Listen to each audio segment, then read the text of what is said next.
আইপ্যাকে তল্লাশি কাণ্ডে সুপ্রিম কোর্টে গিয়েছে এনফোর্সমেন্ট ডিরেক্টরেট। একাধিক অভিযোগ করেছে এনফোর্সমেন্ট ডিরেক্টরেট।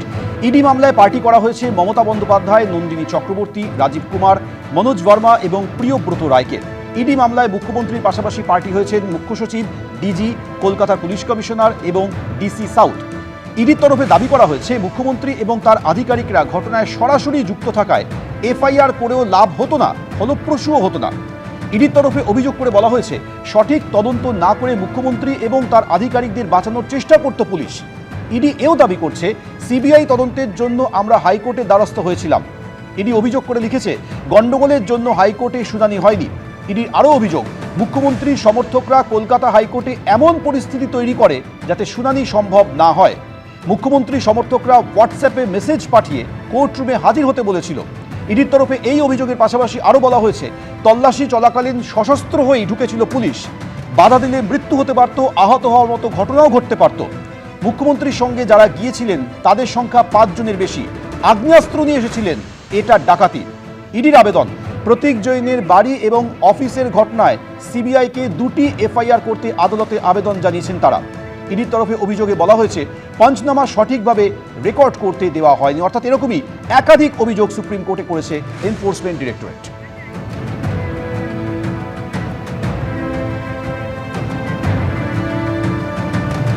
আইপ্যাক কাণ্ডে যখন সুপ্রিম কোর্টে এনফোর্সমেন্ট ডিরেক্টরেট, তখন তা নিয়ে মন্তব্য করতে নারাজ কলকাতার পুলিশ কমিশনার। সুপ্রিম কোর্টের মামলা বিচারাধীন, কোনো মন্তব্য করা উচিত নয়, তদন্ত চলছে, শুধু এটাই বলতে পারি। দেখুন, আমি এই বিষয়ে খুব বেশি কিছু বলতে পারবো না, except the fact that we have registered দুটো আমরা কেস করেছি এন্ড দুটো কেসেই তদন্ত হচ্ছে।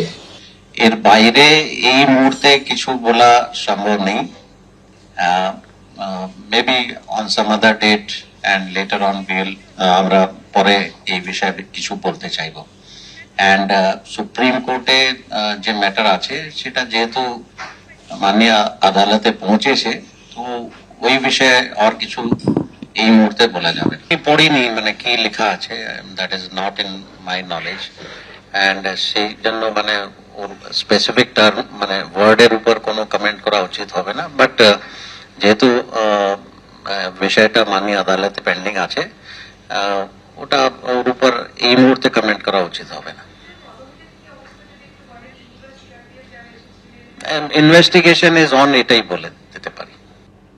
সর্বোচ্চ আদালতে ইডির অভিযোগ মুখ্যমন্ত্রীর বেআইনি কার্যকলাপ যে সিসিটিভিতে ছিল সেই সিসিটিভি ফুটেজ নিয়ে গেছে পুলিশ। ইডি এও অভিযোগ করছে যে তথ্য নষ্ট করতেই সেই সিসিটিভি ফুটেজ নিয়ে গেছে পুলিশ। তদন্ত আটকানোর জন্য উদ্দেশ্য প্রণোদিতভাবে একাধিক এফআইআর করেছে পুলিশ। একাধিক মিথ্যা মামলা করে ইডি অফিসারদের মনোবল ভাঙার চেষ্টা করা হয়েছে। ইডির আধিকারিকরা সাহসিকতার সঙ্গে তদন্ত করেছে, তাদের নিরাপত্তা দেওয়া হোক। সেই সঙ্গে ইডি এও অভিযোগ করে যে প্রতীক জৈনের অফিস থেকে ইডি অফিসারের ল্যাপটপ নিয়ে যাওয়া হয়, 2 ঘন্টা পর ফেরত দেওয়া হয় তা। ইডি অফিসারের ল্যাপটপ নিয়ে যাওয়া চুরির শামিল, এমনটাই অভিযোগ তোলে ইডি।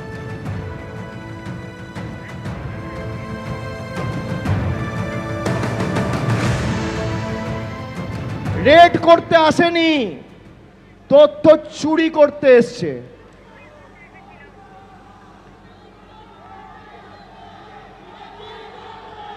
যদি রেড করতে যেতেন তাহলে হায়দ্রাবাদের অফিসেও রেড হতো, দিল্লির অফিসেও রেড হতো।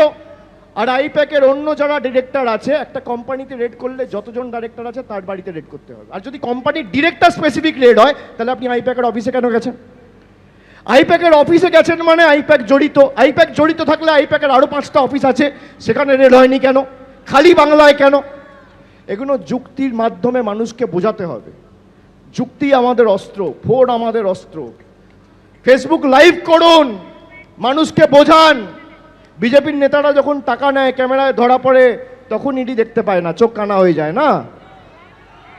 যারা বিজেপিতে গেছে সব দোয়া তুলসী পাতা হয়ে গেছে। আর যারা বিজেপির বিরুদ্ধে লড়ছে তারা সবাই খারাপ, তারা সবাই চোর, আর তুমি সাধু। শুভেন্দু অধিকারী কটাক্ষ করে বলছেন তল্লাশি মামলায় ফেঁসে গেছে কলকাতা পুলিশ। মনোজ বর্মা, রাজীব কুমার ব্যাগ গুছিয়ে রাখুন। কলকাতা পুলিশ নিজেই ফেঁসে বসে আছে। একটু আগেই আমি পেয়েছি ইডি সুপ্রিম কোর্টে কেস ফাইল করেছে পশ্চিমবঙ্গ সরকার এবং স্বরাষ্ট্র দপ্তর পুলিশ দপ্তরের বিরুদ্ধে। মনোজ বার্মা, রাজীব কুমার ব্যাগটা গোছান।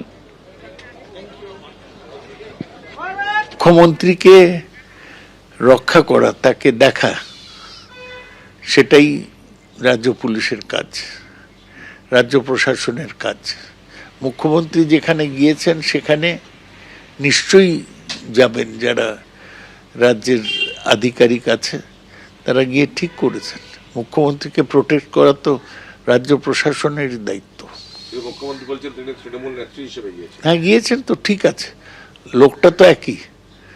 এখন পর্যন্ত তো কোনো হাইকোর্ট অর্ডার দেয়নি, হাইকোর্ট শুনানি বাতিল হয়ে গেছে, 14 তারিখ আবার হবে। সুতরাং ঠিক করেছেন কি ভুল করেছেন কোর্ট সেটা বিচার করবে। কিন্তু রাজ্য সরকার বলেছে যে ইডি তৃণমূলের সব কাগজপত্র নিয়ে নিতে চেয়েছিল, সেইটাই তৃণমূলের বক্তব্য। সুপ্রিম কোর্টও ইডি বিরুদ্ধে ক্যাভিয়াট ফাইল করেছে রাজ্য সরকার। সুতরাং যা হয়েছে ঠিক হয়েছে। ভোটের আগে ডিজিটাল ময়দানেও শুরু হয়ে গেছে লড়াই। সোমবার তৃণমূলের ডিজিটাল যোদ্ধাদের নিয়ে কনক্লেভ করলেন অভিষেক বন্দ্যোপাধ্যায়, বেঁধে দিলেন ভোটের সুর। সোশ্যাল মিডিয়ায় প্রচার যুদ্ধে সমানে সমানে টক্কর দিতে তৈরি বিজেপি, সিপিএমও। রাজ্যে এসআইআর ঘিরে রাজনৈতিক চাপানোতর চরমে। এরই মধ্যে শুরু হয়ে গেছে ভোটের ওয়ার্ম আপ। শুধু মাঠে ময়দানে নয়, এখন সোশ্যাল মিডিয়াতেও পুরো দস্তুর প্রচার যুদ্ধ চলে। বিরোধীদের টেক্কা দিতে গত বছর অক্টোবরে আমি বাংলার ডিজিটাল যোদ্ধা নামে ওয়েবসাইট লঞ্চ করেন অভিষেক বন্দ্যোপাধ্যায়। এবার ভোটের মুখে ডিজিটাল যোদ্ধাদের নিয়ে কনক্লেভ করলেন তিনি। টাইমলাইন বেঁধে ঠিক করে দিলেন ভোটের টাস্ক। দুদিন পর 15 তারিখ থেকে আগামী 5 দিন আপনারা কিভাবে সোশ্যাল মিডিয়ায় লড়বেন, 5 দিনের প্ল্যান যেন সবার কাছে থাকে।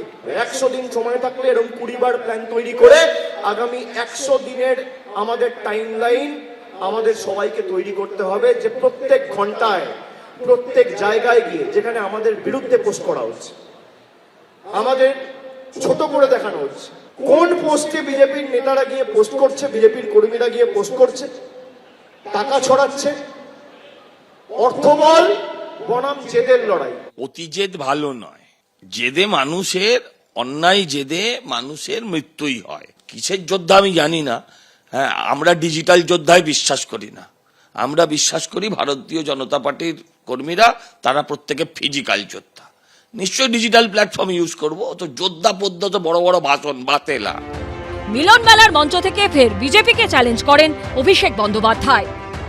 আজকে বলছি এসআইআর হোক আর এফআইআর হোক, ইডি হোক বা সিবিআই হোক, জিতবে তো তৃণমূল।